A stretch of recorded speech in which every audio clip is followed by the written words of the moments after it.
The Witcher's world is teeming with monsters, both the human and big pointy teeth kind. In fact, it's so full of the latter that we couldn't cover all of them in just one pass. But you guys totally supported our last piece, thank you so much. So, like we promised, we're back to dig up the real-world origins of the monsters in the second half of The Witcher's first season. It's monster mythology!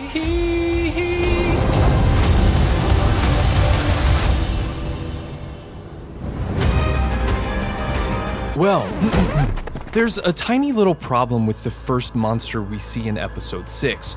No one ever says its name. Let's get on before the beast gets hungry again. And we only get a short glimpse of this toothy raptor-like disembodied head. So first we'll have to solve a monster mystery by going back to the Witcher books. This episode is based on Sword of Destiny's Bounds of Reason, and Geralt starts that by hunting a basilisk. And just to be safe, we checked with showrunner Lauren Schmidt-Hissrich, who said, yes, it is a basilisk, one of many subspecies that might or might not be in development. Ooh, scoop! Although proportions vary by the tale, the basilisk is typically portrayed as some mixture of reptile and chicken, born of a rooster's egg, yes, rooster, that was incubated by a toad, which admittedly sounds really silly. But, counterpoint, isn't a T-Rex kind of a mixture of a chicken and a reptile? And like the T-Rex, the basilisk is considered a king, the little king of the serpents in Greek. But you can argue that its formidable arsenal of monstrous weapons makes it way more dangerous than these beasts and or puny dinosaurs. Like a dragon, it could breathe fire, and its hiss could kill, so could its odor. In fact, it was so very toxic that its venom was known to travel up a man's spear to kill him and the horse he rode on. And scholars thought its native habitat of Libya was actually a verdant paradise until basilisk toxins turned it into the Sahara. And we haven't even gotten to its famous death stare yet, which even rivals Geralt's. The basilisk stare was thought to be instantly fatal. Humans in antiquity went to great lengths to protect themselves from it. For instance, in Warsaw in 1587, the citizenry sent a convicted felon into a suspected basilisk lair wearing a suit of mirrored armor, like he was on the basilisk bomb squad or something. By the way, Warsaw now has this cool basilisk statue, which we thought you might like to see. Aside from Geralt, who kills them pretty easily without the aid of mirrors, the basilisk did have one powerful enemy that the dinosaurs didn't have. You may have seen it earlier. It's the weasel. Yes, despite all those instant kill weapons, a smelly weasel could somehow take out a basilisk. Some even think that this bloody mythical rivalry originated in the real-life enmity between Cobra and Mongoose. But whatever its origins and weaknesses, these peasants possess a certain amount of wisdom about the basilisk. It's been an hour. Let's get on before the beast gets hungry again.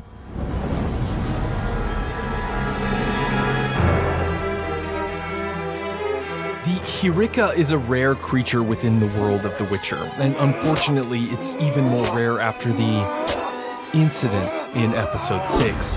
But it's also the first monster we've encountered that was created out of thin air by Witcher author Andrzej Sapkowski.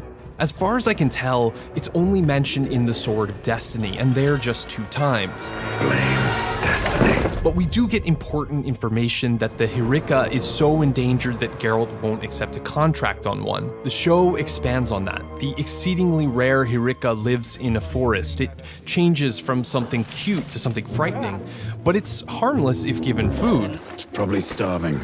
Sheathe your weapons. Oh yeah, and absolutely do not eat it. That said, I'm not the only one that sees some passing resemblance between the show's Hyrikas and the more modern form of gremlins. They're both rare creatures with giant eyes and ears that undergo some transformation that humans find terrifying, and they also have a few important dietary rules. Although you'll probably never see Gizmo like this. R.I.P. Hyrika. And now we get to the granddaddy of all monsters, the dragon. If you've only seen certain fantasy shows, Dracarys, An intelligent, likable dragon like Borch 3 Jackdaws may not be so familiar to you. But the thing about the dragon is that it has arisen separately in so many cultures that it's not just one thing. In the West, the dragon is typically depicted as an evil beast, but even that doesn't mean it's been static over the course of its history. Even the Greek name has multiple meanings, serpent on its face, but trace that back and you get to see clearly. And in the time of the ancient Greeks, dragons were the worst, literal enemies of the gods. Typhon fought and fell to Zeus, the worm Nidhogg gnawed on the roots of the world tree in Scandinavia, and of course, the Book of Revelations prophesied that the Christian devil would come back as a multi-headed red dragon. That didn't help the dragon's image.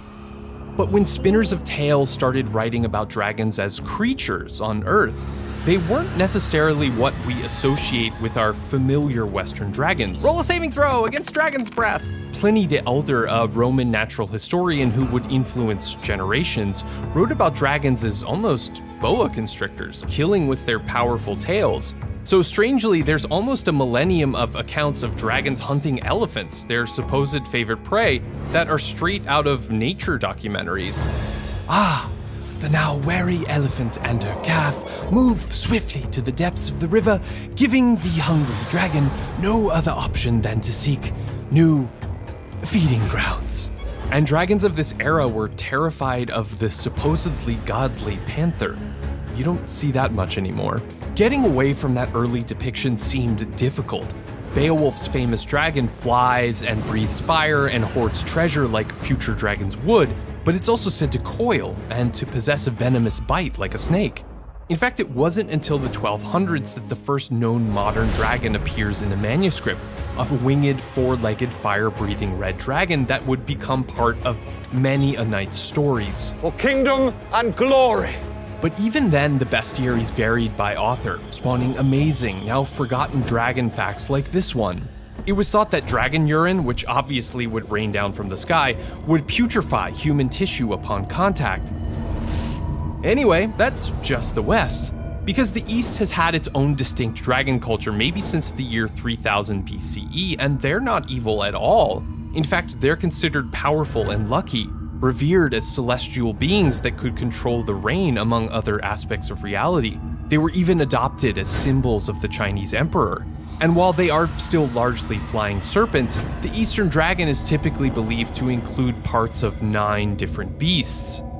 Plus, they were known to change size and shapeshift into human form, so perhaps the Witcher's gold dragon was influenced by them as much as the West. Of course, we don't know why dragons arose in this many cultures. Scholars cite misunderstood evidence of dinosaurs or a deep fear of crocodiles.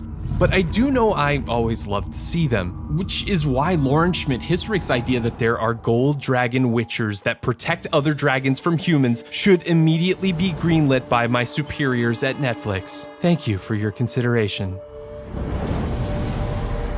Some thought that the nasty monster whose bite poisoned Geralt in the final episode was a Necker, originally a dangerous type of water spirit in Northern European folklore.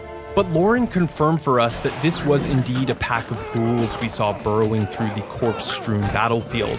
And maybe the most surprising thing I learned in the course of researching all these monsters is that the original ghoul isn't undead.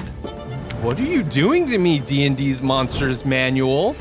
Belief in the ghoul began pre-Islam in a sort of mythological exchange between the societies of Mesopotamia and Arabian nomads. But the ghoul was probably helped along when the Hadith, a book of the Prophet's sayings, not always but sometimes acknowledged the creature's existence. Rather than being undead though, they were a dangerous class of the already volatile spirits called jinn, which we saw in episode 5, remember? And as if that wasn't bad enough, they had been corrupted by Iblis, the devil of Islam, so as to exact revenge on humanity. It wasn't such a hard task considering their ability to shapeshift from their disease-bearing, clawed, animalistic forms to that of seductive women, although their hoof-like footprints could give them away. Nor were they easy to kill. You had to do it in one perfect stroke or they could come back. Ghouls prowled for travelers in forgotten places, like wastelands or derelict buildings or graveyards. But in the original incarnation, they didn't actually eat the dead. They love living human flesh, true, and strangely, there are accounts of ghouls going crazy for dates. But it's worth mentioning that the reason we all believe that ghouls eat the dead is because one of the early translators of 1001 Arabian Nights embellished, and it caught on. Of course, this is all probably rather academic if you're dying a painful death from a ghoul bite. Still, even a surly witcher would agree that it's important to know your monster. And there it is, all the monsters that made it into The Witcher's epic first season. The only question is, what creatures do you want to see in the second season? Let us know in the comments.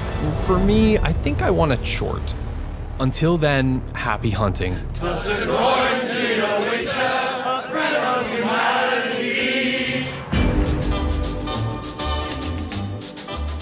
For anyone wondering, there was one monster left on the cutting room floor, according to LSH. Geralt originally took a contract for a Polvik in episode 6, but Yennefer beat him to the punch, obviously leading to them, you know. Anyway, in Slavic mythology, the Polvik is a grassy-haired field spirit that can change size depending on the surrounding plants.